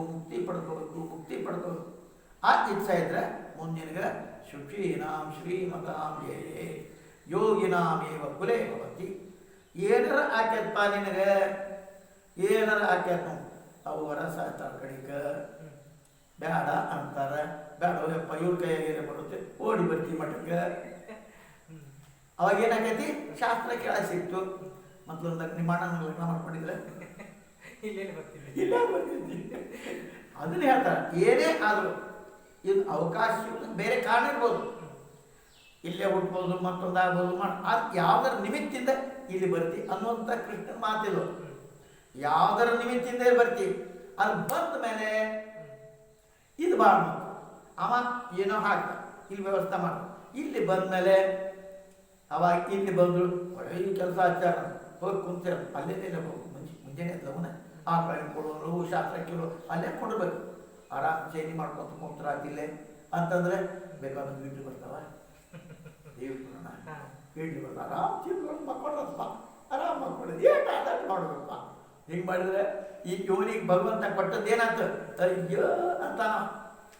ಇಂಥ ವ್ಯವಸ್ಥೆ ಮಾಡಿದೆ ನಿಮಗೆ, ಮಠ ಕೊಟ್ಟೆ, ಶಾಸ್ತ್ರ ಕೇಳುವಂಥ ಅವಕಾಶ ಕೊಟ್ಟೆ, ಶಾಸ್ತ್ರ ಹೇಳೋರು ಕಳೆದೆ, ಮತ್ತೆ ಇಡ್ಲಿ ದೋಸೆ ಕುಂತಲ್ಲ ಅಂತ ನಡೆಯಂತ ತಿರುಗಿ ಅವನ ಕಡೆಗೆ. ಯಾಕಂದ್ರೆ ನೀವು ಮುಂದೆ ಹೋದ ಹೇಳ್ಬೇಕು ಮಗ ನೋಡಪ್ಪ ಹಿಂಗೆ ಮಾಡೇನಂತ. ನೀ ಹೇಳೋದು ಜೋರ ಇಲ್ಲ, ಅವನ ಕಡೆ ಎಲ್ಲ ಮೀಟ್ರ್ ಐತಿ, ಮೀಟ್ರ್ ತಿರುಗ್ತದ. ನೀವು ಲೈಟ್ ಅವ್ರಿಗೆ ಹೋಗಿ ಆ ಕೋಲಾಗ ಎಷ್ಟು ಲೈಟ್ ಹಚ್ಚಾರ ಈ ಕೋಲ ಈಗ ಕೇಳಬೇಕಾಗಿಲ್ಲ ಮೀಟ್ರ್ ಓಡ್ತದೆ ನಾವು ಅವ್ನು ತಿಳಿತು ಬಿಲ್ ಹಾಕಿ ಕಳಿಸ್ಬೇಕು ನಾವು. ಹಂಗೆ ನೀ ಏನು ಮಾಡಿ ಗೊತ್ತಾಗತ್ತೆ ಯಾವ ಯೋನಿಗೆ ಹಾಕಿ ಟ್ರಾನ್ಸ್ಫರ್ ಮಾಡಿಬಿಡ್ತಾನೆ. ಹಾಗೆ ಆ ರೀತಿ ನೀನು ಮೋಕ್ಷನು ಪ್ರಾಪ್ತಿ ಮಾಡ್ಕೊಳ್ಳಿ ಸಾಧ್ಯದಪ್ಪ ಅಂತ ಮಾತಾಡ್ತಾರೆ ಅವರು. ಆ ಮನುಷ್ಯ ಲೋಕಗಳು ನಾನು ದೇವತಾ ಆಗಿಬಿಟ್ಟೆ. ಸ್ತ್ರೀ ಪುರುಷ ಸುಖದ ಪ್ರಾಪ್ತಿ ಸರ್ವಥ ದುಃಖದ ನಿವೃತ್ತಿ ಕರ್ಮ ಮಾಡ್ತಾ ಏನು ಮಾಡ್ಬೇಕಾದ್ರೆ ಈ ಮನುಷ್ಯ ಲೋಕ ನಾನು ಬಂದಿದ್ದೇವೆ. ಸ್ತ್ರೀ ಪುರುಷರ ಸುಖ ಪ್ರಾಪ್ತಿಗಾಗಿ ತಥಾ ದುಃಖದ ನಿವೃತ್ತಿಗಾಗಿ ಕರ್ಮ ಮಾಡ್ತಾ ಕಿಂತು ಜನರಿಗೆ ಆ ಉಲ್ಟಾ ಫಲ ಸಿಗ್ತದೆ. ಪುನಃ ದುಃಖ ಬಿದ್ದು ಬಿಡ್ತಾರೆ. ಇದನ್ನು ನೋಡಿ ನಾನು ಕರ್ಮ ನಿವೃತ್ತಿ ಯಾಕೆ ಕುಂತಿ ಅಂತ ಹೇಳ ಬೇಡ ಬೇಡಪ್ಪ ಕರ್ಮ. ಯಾಕೆ ಈ ಮನುಷ್ಯ ಲೋಕದ ದೇವರು ಸ್ತ್ರೀ ಪುರುಷರ ಸುಖದ ಪ್ರಾಪ್ತಿ ಸಲುವಾಗಿ ದುಃಖದ ನಿವೃತ್ತಿಗೆ ಕರ್ಮ ಮಾಡ್ತಾರೆ. ಎಲ್ಲ ಸುಖ ಸಿಗಬೇಕು, ದುಃಖ ಸಿಗಬಾರ್ದು. ಅಂದರೆ ದುಃಖದಿಂದ ನಿವೃತ್ತಿ, ಸುಖದ ಪ್ರವೃತ್ತಿ ಇದನ್ನು ಮಾಡ್ತಾರೆ ಎಲ್ಲರೂ. ಸುಖ ಸಿಗಲಿ ಅಂತ ಪ್ರಯತ್ನ ಮಾಡ್ತಾರೆ, ದುಃಖ ಇರಬಾರ್ದು ಹೋಗ್ಬೇಕಂತ ಪ್ರಯತ್ನ. ಕಿಂತು ಆಕೈತೇನಪ್ಪ ಜನರಿಗೆ ಏನಾಕೈತೆ ಉಲ್ಟಾ, ಸುಖದ ಪ್ರಾಪ್ತಿ ಆಗುವುದೇ ಇಲ್ಲ, ದುಃಖ ಬಿಡುವುದೇ ಇಲ್ಲ. ಯಾಕೆ ಹಿಂದಿದ್ದಷ್ಟು ಇರ್ತೈತಲ್ಲ, ಹಿಂದಿನ ಜನ್ಮದ್ದು ಒಂದು ಇರ್ತದಲ್ಲ. ಈಗ ಸುಖ ಸಿಗ್ತೈತೆ, ಹಿಂದೆ ಏನು ಮಾಡೇ ಇಲ್ಲ ಪುಣ್ಯನ, ಈ ಜನ್ಮ ಸಿಗಂತಂದ್ರೆ ಏನು ಸಿಗ್ತತಿ? ಹಿಂದಿನ ಜನ್ಮ ಮಾಡ್ಯಾನಪ್ಪ, ಅವಾಗ ಸುಖ ಅನ್ನೋ ಸಿಗ್ತದೆ. ಆ ಸುಖದ ಲೋಲೋಪನ ಆದರೆ ಆ ಸುಖದೊಳಗರು ಸುಖದ ಎದಕ್ಕೆ ಕೊಟ್ಟ ಅನ್ಬೇಕ, ಇಷ್ಟು ಸುಖ ಕೊಟ್ಟೈತಿ, ನೀನು ಮುಂದಿನ ಸಲುವಾಗಿ ಯೋಜನೆ ಮಾಡ್ಕೋ, ಜ್ಞಾನವನ್ನು ಪಡ್ಕೋ, ಇದಕ್ಕಿಂತ ಚಲೋ ಅಂದ್ರೆ ಮುಕ್ತನಾಗೋ ತಯಾರಿ ಮಾಡ್ಕೋ. ಅಂಥ ಯೋಗ್ಯತಾ ಪರಮಾತ್ಮ ಕೊಟ್ಟು ಇಷ್ಟು ವ್ಯವಸ್ಥೆ ಮಾಡಿ ನಾವು ಅದಕ್ಕೆ ತಯಾರಿ ಮಾಡಲಿಲ್ಲ ಅಂದ್ರೆ ಕೆಲಸ.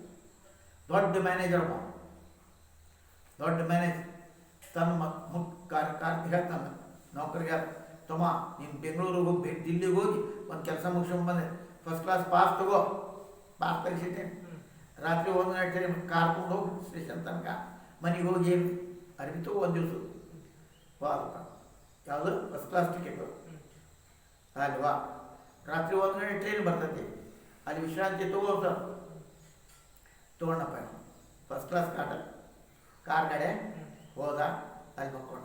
ಇವಾಗ ಸ್ಟೇಷನ್ ಮಾತ್ರ ಹೇಳಿದ, ನೋಡ್ರಿ ಮತ್ತು ಟ್ರೈನ್ ಬರಾಕತ್ತೈತಿ ಹೇಳಿ ಗೊತ್ತೈತಿ ನಿದ್ದೆ ಬಡಕಂತೇಳಿ ಅವ ಸ್ಟೇಷನ್ ಮಾತ್ರ ಹೇಳಿಟ್ಟಿದ್ದ. ಸ್ವಲ್ಪ ನಮ್ಮ ಮ್ಯಾನೇಜರ್ ಬರ್ತಾನಪ್ಪ, ಅವಾಗ ಟ್ರೈನ್ ಮಕ್ಕಳು ಟಿಕೆಟ್ ತೊಗೊಂಡ. ಅವನು ಸ್ಟೇಷನ್ ಮಾತ್ರ ಬಂದ, ಹಿಂದಿನ ಸ್ಟೇಷನ್ ಬಿಡ್ತೀರಿ ಹೇಳ್ರಿ ಅಂದ. ಹ್ಞೂ ಅಂದೇವ, ಮತ್ತು ಮಕ್ಕಳು ಬಿಟ್ಟ. ಸ್ಟೇಷನ್ ಸ್ಟೇಷನ್ದಾಗ ಬಂತ್ರಿ ಗಾಡಿ, ನಾ ಟಿಕೆಟ್ ಕಲೆಕ್ಟ್ ಮಾಡ್ಬೇಕು, ನಾ ಹೋಗಿ ನೀವು ಎದ್ದು ಹೋಗ್ರಿ ಹತ್ತಿರ ಟ್ರೈನ್ ಅಂದ. ನೀವು ಮಕ್ಕಳು ಬಿಟ್ಟ, ಹೋಗೇ ಬಿಡ್ತು ಟ್ರೈನ್. ಮ್ಯಾನೇಜರ್ ಮಾಲಕ್ಕೆ ಗೊತ್ತಾಗ್ತು ಏನಂತ, ಫಸ್ಟ್ ಕ್ಲಾಸ್ ಟಿಕೆಟ್ ಕೊಟ್ಟರು, ಇವಾಗ ಮ್ಯಾನೇಜರ್ ಕಳಿಸಿ ಆ ಸ್ಟೇಷನ್ ಮಾತ್ರ ಎಬ್ಸಾಕ್ ಕಳಿಸಿದ್ರು, ಇವ ಏನು ಮಾಡ್ದ ಮಲ್ಕೊಂಡ ಬಿಟ್ಟ. ಇವನ್ ನೌಕರಿಯಾಗಿ ಇಟ್ಕೋತಾನೆ ನಾವ, ನಡಿ ಹೋಗಿ ಮನೆಗೆ, ಕಾರು ಇಲ್ಲ ಏನಿಲ್ಲ, ಪಗಾರ ಸೇರ್ಕೊಂಡು ನಡಿ ಹೋಗಿ ಬಂದು ಕಳಿಸ್ತಾನ. ಹಂಗಾಗೈತಿ ನಮ್ಮ ಬಾಳೆ ಏನಾಗೈತಿ ಹಿಂಗಾಗಿ.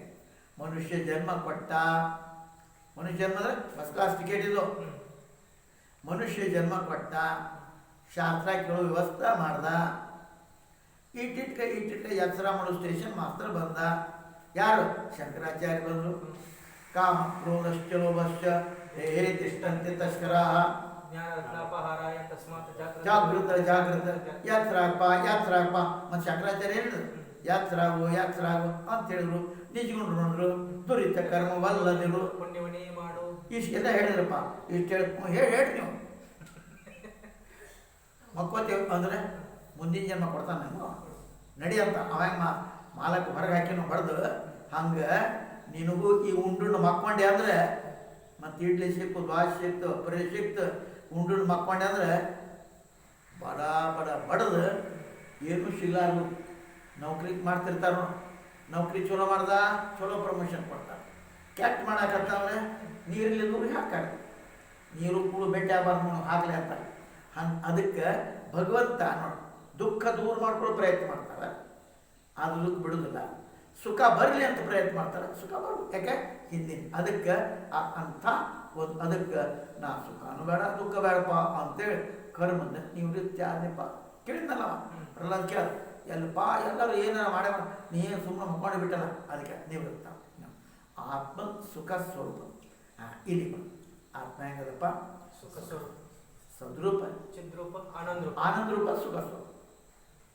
ಸುಖ ಸ್ವರೂಪ ಸಮಸ್ತ ಕಾಮ ನಿವೃತ್ತಿಯೇ ಆ ಆತ್ಮದ ಶರೀರ ಅರ್ಥ ಅದರ ಪ್ರಕಾಶ ಆಗುವ ಸ್ಥಾನ. ಸಮಸ್ತ ಲೋಕ ಮನೋರಾಜ್ಯ ಮಾತು ಅಂತ ತಿಳ್ಕೊಂಡು ನಾನು ಬಿಟ್ಟು ನೋಡಿ ನಾನು ಯಾಕೆ ಮಲ್ಕೊಂಡಿದ್ದೀರ ನೋಡಿ. ಆತ್ಮ ಹೆಂಗದ ಸ್ವತಃ ಸುಖ, ಅದಕ್ಕೆ ಸುಖ ಸ್ಥಳ ಮತ್ತೇನು ತರಬೇಕಾಗಿದೆ. ಸಮಸ್ತ ಕಾಮ ನಿವೃತ್ತಿಯೇ ಆತ್ಮದ ಶರೀರ. ಎಂತಪ್ಪ? ಆ ಕಾಮನೆಗಳ ನಿವೃತ್ತಿ ಅದೇ ಆ ಆತ್ಮ. ಈ ಶರೀರ ಅವನ ಶರೀರ ಅಲ್ಪ ಎಲ್ಲ ಕಾಮನೆ ಇಲ್ಲ ಅವನಿಗೆ. ಯಾರೇ ಆತ್ಮನೇ ಪರಮಾತ್ಮ ಸ್ವರೂಪ. ಅದು ಕಾಮನ ಆಯ್ತನು, ಅದು ಬೇಕಿದೆ ಅದ್ರ ಸ್ವರೂಪದು ಶರೀರ, ಅದ್ರ ಸ್ವರೂಪ ಅದು ಶರೀರ. ಯಾವ ಸುಖನೂ ಬೇಕಾಗಿದೆ ಈ ಸುಖ. ಯಾಕೆ? ಕಾಮನೆಗಳು ಎದಕ್ಕೆ ಬರ್ತಾವ? ನನಗೆ ಕೊರತೆ ಅಂತ ಬರ್ತಾವ. ಅವ್ನ ಕಾಮನ ಐತನ ಆತ್ಮಕ್ಕೆ? ಆತ್ಮನಿಗೆ ಯಾವ ಕಾಮನೆಯೂ ಇಲ್ಲ. ಅದೇ ಅದು ಕಾಮನೆ ನಿವೃತ್ತೆ, ಅದೇ ಅದ್ರ ಶರೀರ. ಅರ್ಥಾತ್ ಅದರ ಪ್ರಕಾಶ ಆಗುವಂಥ ಸ್ಥಾನ ಶರೀರ ಏನಪ್ಪ? ಅದು ಒಳಗಿನ ಪ್ರಕಾಶ ಆಗುವಂಥ ಸ್ಥಾನ.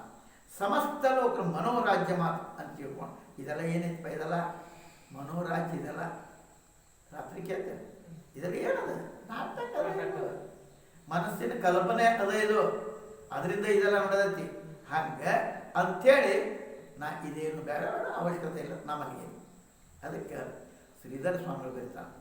ಪ್ರಶ್ನೆ ಏನಪ್ಪ ಅಂದ್ರೆ, ಪ್ರವೃತ್ತಿ ದ್ವಾರ ಎಂದು ಸುಖ ಅನ್ನುವಂಥ ಸಿಗ್ತೈತಿ, ನಿವೃತ್ತಿ ಏನಾಗತ್ತಪ್ಪ ಅಂತ 5 ಪ್ರಶ್ನೆ. ನೋಡಪ್ಪ, ಏನಾರ ಮಾಡಿದಾಗ ಸುಖ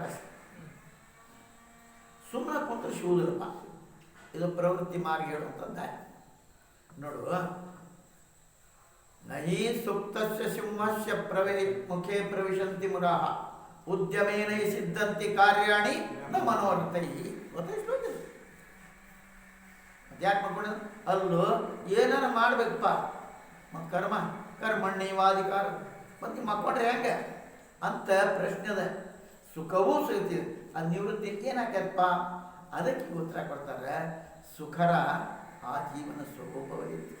ಸುಖ ಅಂತೀರ ಜೀವನದಲ್ಲೇ ಆತ್ಮ, ಅದು ಸ್ವರೂಪ. ಹಿಂಗೆ ಆತ್ಮಂದ್ರೆ ವಿನಾ ಸುಖರೂಪ ಯಾಕೆ ಪ್ರಕಾಶ ಆಗೋದಪ್ಪ? ಜೀವದ ಒಳಗಿನ ಆತ್ಮ ಸುಖ ಸ್ವರೂಪನ ಐತೆ ಅಂತೀರಿ. ಹಂಗೆ ನಮ್ಗೆ ಗೊತ್ತಾಗೋದಲ್ಲ. ನಾವ್ಯಾಕಂದ್ರೆ ದುಃಖ ರೂಪ ಅನ್ನಕತ್ತೀವಿ. ಯಾಕ? ಇದ್ರ ಮೇಲೆ ಅವ್ರು ಹೇಳ್ತಾರೆ, ಎಲ್ಲ ಚೇಷ್ಟ ಉಪ ಆಗೋದೇ ಇದ್ರ ಸ್ವರೂಪ. ಯಾವಪ್ಪ? ಯಾವ ಕರ್ಮಗಳನ್ನು ಕೂಡ ಮಾಡಿದ ಒಳಗದ ಶಾಂತ ತಿಳ್ಕೋಬೇಕಾಯ್ತು. ಇದು ಅರ್ಥ ಮಾಡ್ಕೋಬೇಕಾಯ್ತು. ಅದೇ ಮುಖ್ಯ ಕೆಲಸ. ಅದರಿಂದ ಉಪರತ ಆಗೋದೇ ಅದ್ರ ಸ್ವರೂಪ. ಎಲ್ಲ ಕ್ರಿಯೆಗಳ ನಿವೃತ್ತಿ ಆದಾಗ ಆ ಸುಖರೂಪ ಸ್ವಯಂ ಪ್ರಕಾಶ ಯಾವಾಗ ಆಕತ್ತಪ್ಪ? ಇವೆಲ್ಲವೂ ಮಿಥ್ಯಾ ಅಂತ ಗಟ್ಟಿಯಾಗಿ ತಿಳಿದಾಗ ಇದೆಲ್ಲ ಕಾಣಕತ್ತಲ್ಲ. ಇದೇನದಪ್ಪ? ಇದು ಸತ್ಯವಲ್ಲ. ಈಗೇನಾಗೈತಿ? ಸತ್ಯಕ್ಕೆ ಸತ್ಯ, ಬರೇ ಸತ್ಯ ಅಲ್ಲ, ಸತ್ಯಕ್ಕೂ ಶ್ರೇಷ್ಠ ಅಂತ ಕಾಣಾಕಿದೆ. ಅದಕ್ಕೆ ಇದರ ಪ್ರವೃತ್ತಿ ಆಗಿದೆ. ಯಾವಾಗ ಆ ಹುಡುಗ ಕಾಜಿನ ಹಣ್ಣು ನೋಡಿ, ಕಾಜಿನ ಪೆಟ್ಟಿಗೆನ ಹಣ್ಣು ನೋಡಿ ಹಣ್ಣು ಕೊಡೋಣ ಅಂತ, ಯಾಕೆ? ಅದು ಖರೆ ಅಂತ ತಿಳ್ಕೊಂಡು, ಖರೆ ಹಣ್ಣು, ಖರೆ ಬಾಳೆಹಣ್ಣದು ನಿಜವಾದ ತೆಂಗಿನಕಾಯಿ ಹೊಡೆದು ಇಟ್ಟಾರಲ್ಲೇ ಹಿಂಗೆ ತಿಳ್ಕೊಂಡು ಅದು ಬೇಕು. ಯಾವಾಗ ಖರೆ ಅಲ್ಲಪ್ಪ ಅದು ಮಾಡಿಟ್ಟಾರ ಕಟ್ಟಿಗೆದು ಪ್ಲಾಸ್ಟಿಕ್ಕಿಂದು ಅಂತ ಗೊತ್ತಾದ ಅದು ಆಸೆ. ಹಂಗೆ ಇಲ್ಲೇನಪ್ಪ? ಇದು ಮನೋರಾಜ್ಯ ಅದಪ್ಪ.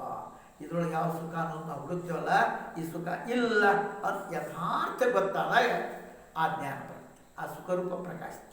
ಭೋಗ ಕೇವಲ ಮನೋರಥ ಮಾತ್ರ ಉತ್ಪನ್ನ ಆಗುವಂಥವು. ಭೋಗ ಅದು ಬೇಕು ಇದು ಬೇಕು ಅನ್ನೋ ಹಂಗೆ ಕೇವಲ ಮನೋರಥ. ಅದಕ್ಕೆ ಅವು ಶಾಶ್ವತವಲ್ಲ, ಇವ್ಯಾವು ಶಾಶ್ವತವಲ್ಲ. ನೋಡಿ, ಈ ಮಾತು ತಿಳ್ಕೊಂಡು ನಾನು ಯಾಕೆ ಮಾಡ್ಕೊಂಡು ಹೇಳಿದ್ರೆ ನನಗೆ ಗೊತ್ತು ಯಾವ ಭೋಗ ಶಾಶ್ವತವಲ್ಲ. ಚಲೋ ಕಣ್ಣಂಗೆ ಕಾಣಕತ್ತಾವ, ಚಲೋ ಇರುವುದಿಲ್ಲ. ಇದು ಮುಖ್ಯ. ಚಲೋ ಏನೋ ಇದು ತಿಳ್ಕೊಂಡು ಇವು ಮಸ್ತ್ ಪೈಕಿ ಏನಪ್ಪ ಏನು ಭೋಗ ಅಬ್ಬ ಅನ್ನೋಂಗೆ ಕಾಣಿಸ್ತದೆ. ಅರ್ಥಾತ್ ಯಾವುದು ನಾ ಅದಕ್ಕಾಗಿ ನಾ ಯಾವ ಉದ್ಯೋಗನೂ ಮಾಡಲಾರ್ದೆ ಸುಮ್ಮನೆ ಕುಂತೇನಿದ್ರೆ ಅರ್ಥೇನು? ಸುಮ್ಮನೆ ಕುಂತಾನ ಅದರ ಚಿಂತನ ಭಗವತ್ ಚಿಂತನೆ ಒಳಗದೇನ ಸುಮ್ಮನೆ ಮಕ್ಕೊಂಡಿಲ್ಲ. ಸುಮ್ಮನೆ ಕುಂತಾನಂದ್ರೆ ಏನು ತಿಳ್ಕೊತೇವೋ ಸುಮ್ಮನೆ ಕುಂತ ತೆಳಗೇನು ಕೆಲಸ ಅಲ್ಲ, ಆ ಒಳಗೆ ಚಿಂತನೆ ಮಾಡಿ ಅಂದ್ರೆ ಪುನಃ ಜೀವ ಭೋಗದ ಎಂದರ ಎದ್ದು ಭೋಗಿಸ್ತಾನೆ ನಾವು ನೋಡಿ. ಅದಕ್ಕೆ ಇದ್ರ ಮೇಲೆ ಅವ ಹೇಳ್ದ ಜೀವ ನೋಡಿ ಇಲ್ಲಿ ಪ್ರಾರಬ್ಧದ ಕರ್ಮದ ಫಲ ಭೋಗಿಸ್ತಾ ಇರ್ತಾನೆ. ಅವನು ಪ್ರಾರಬ್ಧ ಇತ್ತು ಅಂದ್ರೆ ಏನು ಮಾಡ್ತದ ಬಂದೇ ನೀವಲ್ಲೆಂದ್ರೂ ಬರ್ತೇವೆ. ಇವತ್ತು ಕಳಿಸ್ಬೇ ನಮಗೇನು ಬ್ಯಾಡ ಒಂದು ಬಂದ ಬುಟ್ಟೆ ಇದು ನಾಳೆ ತರ್ತೀರಿ ನಾಳೆ ತರ್ತೀರಿ ಕಾಂಪಿಟೇಷನ್ ಯಾಕೆ ಭೋಗ ಐತದೆ ಪ್ರಾರಬ್ಧ ಭೋಗ ತಿನ್ನಿಸ್ತೈತಿ. ಕಬೀರದಾಸರು ಸ್ನಾನ ಮಾಡಕತ್ತಿರು, ಕುಹಕಿಗಳು ಏನಪ್ಪ ಎಷ್ಟು ಸ್ನಾನ ಮಾಡ್ತಾನೆ ಏನು ಆಭರಣ ಕೊಡ್ತಾನ ಈ ಕಡೆ ಸಿದ್ಧವ್ರು ತೋರಿಸ್ಬೇಕಾಗಿತ್ತು. ಕಬೀರ ಅಂದ್ರು ಸ್ನಾನ ಮಾಡ್ತಾರೆ ಬಂದಾಗ ಸ್ನಾನ ಮಾಡ್ತಿದ್ದ ಬಂದ ಯಪ್ಪ ಒಂದು ಸ್ವಲ್ಪ ಯಾತ್ರಾಕ್ಕೆ ಹೋಗಿ ಬಾಂದು ಯಾತ್ರಾಕ್ಕೆ ಹೋಗಿ ಅದು ಇದ್ದಂಗೆ ಹೊಂಟ ಸಿದ್ಧಮಠ ಕತ್ರಿ ಐತಲ್ಲ ಆ ಕತ್ರಿಗೆ ಬರೋಳು ಕಬೀರಪ್ಪ ಹೊಂಟ ಯಾರು ಮಡಿನ ಹಚ್ಚಿದ್ರಿ ಯಾರು ಬಂಗಾರನ ಹಾಕಿದ್ರು ಎಲ್ಲಿ ತನಕ ಆ ಕತ್ರಿಗೆ ಹೋಗೋರೊಳಗೆ ಅವ್ನು ಗೊತ್ತಾತಿಲ್ಲ ಏನೈತೆ ಅವಾಗ ಭೋಗದ ಗೊತ್ತಾತಿಲ್ಲ ಕರ್ಕೊಂಬರಿಪ್ಪ ಕರ್ಕೊಂಡು ಗೊತ್ತಾತಿಲ್ಲ ಅವ್ರಿಗೆ. ಹಂಗೆ ಪ್ರಾರಬ್ಧ ನಮಗೇನು ಮಾಡ್ತೈತಿ ತಿನ್ನಿಸ್ತೈತಿ. ಇದು ಮೇಲೆ ಅವ ಹೇಳ್ತಾನೆ ಜೀವನಿಗೆ ಎಲ್ಲ ಪ್ರಾರಬ್ಧ ಕರ್ಮದ ಫಲ ಭೋಗಿಸ್ತಾನಪ್ಪ ಅವ. ಪ್ರಾರಬ್ಧ ಅದಲ್ಲ ಅದು ಭೋಗಿಸ್ತೈತಿ. ಅನವಶ್ಯಕವಾಗಿ ನಾವು ಬೇಕು ಅನ್ನೋಂಗಿಲ್ಲ, ಅದು ಪ್ರಾರಬ್ಧ ಇದ್ರೆ ತಿನ್ನಿಸೇ ಅದ್ರಾಗ ಇಚ್ಛಾ ಪ್ರಾರಬ್ಧ, ಪರೀಕ್ಷಾ ಪ್ರಾರಬ್ಧ, ಅನಿಚ್ಛಾ ಪ್ರಾರಬ್ಧ ಒಟ್ಟ ಪ್ರಾರಬ್ಧ. ಅದು ಇಚ್ಛಾನಲ್ಲಿ ಅನಿಚ್ಛ ನೀನು ತಿನ್ಬೇಕಂತ ತಿಂದತ್ತೀರಿ. ಮಜಾ ಸಿರೊಳದಾಗ ನನ್ನ ಭೋಗದಾಗ ಏನೈತೆ ಹೇಳಿ ಅಂತ ಕೇಳಿ ಸಾಕು ನಿನ್ನ ಭೋಗದಾಗ ಶಾಂತಿ ಪಾಯಸ ಉಣ್ಣೋದೈತೆ ಅಂದ್ರೆ ಅವ್ರು ಬಿಡ್ತೇನೆ ಅದನ್ನು ನೋಡು ಹೆಂಗೆ ತಿಂತೇನೆ. ಅಡವ್ಯಾಗ ಹೋಗ್ಕೊಂಡಿರ್ತೀನಿ ಯಾವ ತಿನ್ನಿಸ್ತಾನ ಅಡವ್ಯಾಗ ಗಿಡ ಹಚ್ಕೊಂತಪ್ಪ ಅಲ್ಲಿ ಯಾರು ಚೆನ್ನಾಗಿ ತಿನ್ಸಕ್ಕೆ ಬರ್ಬೇಕು ನಿಮ್ಗೆ ಹೋಗಿ ಕುಂತ ನೋಡೋಣ ಯಾರು ನೋಡೋಣ ಅವ್ರ ಮಾತು ಸುಳ್ಳು ಮಾಡೋಣ. ಯಾರ ಮಾತು ಶಾವಿಗೆ ಐತಂತಂದು ನಿಮ್ಮ ಶಾವಿಗೆ ತಿನ್ನು ಸುಳ್ಳು ಮಾಡೋಣ ಹೋಗಿ ಕುಂತಪ್ಪ. ಅವಾಗಿನ ಕಾಲ ಅವಾಗಿನ ಗಾಡಿ ಏನಿಲ್ಲ ಚಕಡ್ಯಾಗ ಒಂದು ಲಗ್ನ ಕೊಟ್ಟಿದ್ರು ಮತ್ತೆ ದೂರಿನ ಕೆಲಸ ಇದು ಗಿಡ ಪಡ ಚಲೋ ಐತಿ ನೆರಳೈತಿ ಶಾವಿಗೆ ಮಾಡ್ಕೊಂಡು ತೋಡು ಶಾವಿಗೆ ಮಾಡಿದ್ರಪ್ಪ. ಶಾವಿಗೆ ಮಾಡಿ ಚಲೋ ತುಪ್ಪ ಗಿಪ್ಪ ಆಯ್ತು ಸಕ್ರೆ ಆಯ್ತು ಗಮನ ಬಾಡಬ್ಬಿ ದ್ರಾಕ್ಷಿ ಏನಾಗೋದಾಯ್ತು ಅಷ್ಟು ಕಡು ಬೇನಂತಾರಂತ ಸುದ್ದಿ ಬಂತಪ್ಪ. ಕಳ್ದು ಆ ಶಾವಿಗೆ ಪಾಯಸನ ಅಲ್ಲೇ ಉಳಿತು ಓಡಿದ್ರಪ್ಪ. ಏನಂತ ಬದುಕಿದ್ದು ಜೀವ ಬರ್ತಾದ ನಡೆ ಚಕ್ಲಿ ಕಳ್ಕೊಂಡು ಯಾರು ಉಂಡಿಲ್ಲ ಬಟ್ ಓಡಿದ್ರಾಗ ಕಡ್ರು ಅಲ್ಲ ಈ ಬೆರ್ಕಿ ಮಕ್ಕಳು ನಾವು ಸತ್ತು ಹೋಗ್ಲಿ ಅಂತೇಳಿ ವಿಷ ಹಾಕಿದ್ರಾಗ ಭಾಳ ಶಣ್ಯಾರ ಕಡ್ರು ಶಣ ಇರ್ತಾವೆ. ಎಷ್ಟೋ ಮಂದಿ ಕಳು ಮಾಡಕ್ಕೆ ಹೋಗಲ್ಲ ಎಲ್ಲರೂ ಊಟ ಮಾಡಿ ಖಾಲಿ ಮಾಡಿ ಇಟ್ಟು ಹೋಗ್ತಾರೆ. ಹಂಗೆ ಅವನು ವಿಚಾರ ಮಾಡಿದ ಏನಪ್ಪ ಇವರು ಶಾವಿಗೆ ಬಿಟ್ಟು ಹೋಗ್ತಾರೆ ಯಾರನ್ನ ಬಿಟ್ಟು ಹೋಗ್ಯಾರ ಅಂದ ಬಳಿಕ ಏನಾಗಿದೆ ಹಂಗನು ಗಿಡದ ಬೇಡ ಅಲ್ಲ ಇವನ್ನ ಕುಂತ ನೋಡಿ ಇವನ್ನ ಇಳಿತೀವೋ ಬೇಕು ಅಂದರು. ಅವ್ರೇನು ಮಾಡಿದ್ರು ನಮಗೆ ವಿಷ ತಿನ್ನಿಸ್ಬೇಕ ಮಾಡಿ ಇವ್ರನ್ನ ತಿನ್ನಿಸೋ ಮಾತು ತಿಂತೀಯೋ ಬಡ್ಲಿಯೋ ಅದ್ರ ಏನು ಮಾಡ್ಬೇಕಾತ ಅವಂಗ ಏನದ ಪ್ರಾರಬ್ಧ ಶಾವಿಗೆ ಪಾಯಸ ತಿನ್ನೋಂಗ ನೀ ಇವತ್ತು ಇಡ್ಲಿ ತಿನ್ಬೇಕಂತ ಬಂದ್ವ ನೀನು ಇಡ್ಲಿ ಏನು ಮಾಡ್ತೀವಿ ನೀ ಬೇಡಿಲ್ಲ ಖರೆ ಇಚ್ಛಾ ಪ್ರಾರಬ್ಧನಪ್ಪ ಮನೆ ಹೆಣ್ಣೋಗಿ ಇಚ್ಛಾ ಅವರೇ ಮಾಡಿದ್ರು ಪ್ರಾರಬ್ಧ ಯಾವುದೇ ಇಡ್ಲಿ ಮಾಡ್ಕೊಂಬರ್ರಿ ಭಾಳ ಸಂದಿ ಅದಂತ ಪರೀಕ್ಷೆ ಅವ್ರಿಗೆ ಹೇಳಿ ಮಾಡಿ ಅವ್ರಿಗೆ ಚೆಕ್ ಮಾಡಿ ಇಲ್ಲ ಹೇಳಿ ನಾವು ಮಾಡ್ತೇವಪ್ಪ ಅಂತೇಳಿ ಇಲ್ಲಿ ಕಪ್ಪನ ತಂದುಬಿಡ್ತಾರೆ ನಮಗೇನು ಇಚ್ಛೆ ಹಾಗೆ ಈ ಪ್ರಾರಬ್ಧ ಅದು ಭೋಗಿಸ್ತಾನಪ್ಪ. ಈ ಥರ ಪುರುಷ ತನ್ನ ವಾಸ್ತವಿಕ ಸುಖವನ್ನು ಮರೆತು ಮಿಥ್ಯಾ ದೈವವನ್ನು ಸತ್ಯ ಅಂತ ತಿಳ್ಕೊತಾನೆ. ಅತ್ಯಂತ ಭಯಂಕರ ವಿಚಿತ್ರ ಜನ್ಮ ಮತ್ತು ಮೃತ್ಯು ಚಕ್ರ ಬೀಳ್ತಾನೆ. ಮೃತ್ಯು ಚಕ್ರ ಬೀಳೋದು ಮೃತ್ಯು ಚಕ್ರ ಅಂದ್ರೆ ಹುಟ್ಟು ಸಾವು ಇದು ಚಕ್ರ ತಿರುಣಿ ಚಕ್ರ ಅತ್ಲಾಗಿರ್ತಾಯಿರ್ತೀರ ಹಂಗೆ ಇದೆಂಥ ಚಕ್ರ ಇತ್ತಪ್ಪ ಇದು ಮೃತ್ಯುವಿನ ಚಕ್ರ. ಮೃತ್ಯುವಿನಿಂದ ಮೃತ್ಯು ಸತ್ಯಕ್ಕೆ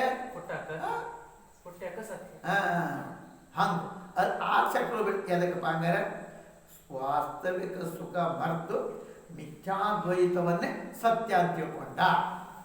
ಮಿಥ್ಯಾದ್ವೈತವನ್ನು ಸತ್ಯ ಅಂತ ತಿಳ್ಕೊಂಡು ಅತ್ಯಂತ ಭಯಂಕರವಾದಂಥ ವಿಚಿತ್ರವಾದಂಥ ಜನ್ಮ ನೋಡಿ, ಒತ್ತಾಗಿಂಥ ಜನ್ಮ ಏನಪ್ಪ ಅಂತೇಳಿ ಅಂಥ ಜನ್ಮ ಮೃತ್ಯುವಿನ ಚಕ್ರ ಬಿದ್ದು ಬಿಡ್ತಾನಪ್ಪ ಅಂತ ನೋಡಿ. ಜರ್ ಹಿಂಗೆ ಮಾತಾಯ್ತಂದ್ರೆ ಅಂದರೆ ಸಂಸಾರ ಚಕ್ರ ನಮ್ಗಿದ್ರೆ ಯಾರು ಸುಮ್ಮನೆ ಕೂತ್ಬಿಡಿ, ಯಾರು ಬೀಳ್ತಿದ್ದಿಲ್ಲ, ಅದಕ್ಕೆ ಬಿಡ್ತಾರೆ ಹಿಂಗೆ ಅಂದರೆ ಅವ್ರು ಹೇಳ್ತಾರೆ ಪುರುಷ ತನ್ನದೇ ವಿದ್ಯಮಾನವಾದಂಥ ತಾನೇ ತಿಳ್ಕೊಂಡಂಥ ಸುಖಾತ್ಮಕ ಸ್ವರೂಪ ಪುರುಷಾರ್ಥ ನನ್ನ ಮರೆತು ನನ್ನ ನಿಜವಾದ ಏನಪ್ಪ ಗುರಿ ಪರಮ ಪುರುಷಾರ್ಥ ಅದನ್ನು ಬಿಟ್ಟು ಅದನ್ನು ಮರೆತು ಮಿಥ್ಯಾವನ್ನೇ ಇದೆಲ್ಲ ಮಿಥ್ಯಾ ಆದಂಥದ್ದು ಇದಕ್ಕೆ ಸತ್ಯ ಅಂತೀವಿ. ಯಾಕಪ್ಪ ನಿನ್ನ ದುಃಖ ಅಂದರೆ ಇದು ಸತ್ಯ ಅಂತ ತಿಳ್ಕೊತಿ, ಇದು ಮಿಥ್ಯಾ ಏನು ತಿಳ್ಕೊಂಡು ಸತ್ಯ ಅಂತೀವಿ. ಇದು ಸತ್ಯದ ಮತ್ತು ನಿನಗೆ ಅದು ದುಃಖ ಕೊಡ್ತದೆ, ಅದು ನೀನು ತಿಳ್ಕೊಂಡು ಸುಖ ಕೊಡ್ತದೆ. ಇದು ತಪ್ಪು ತಿಳ್ಕೊತಿ. ಇದು ಮಿಥ್ಯಾ ಆದದ್ದನ್ನು ಸತ್ಯ ಅಂತ ತಿಳ್ಕೊತಿ. ಆ ಮಿಥ್ಯಾ ಅಂತ ಸತ್ಯ ಮತ್ತು ಭಯಂಕರ ಸಂಸಾರ ಓಡಾಡ.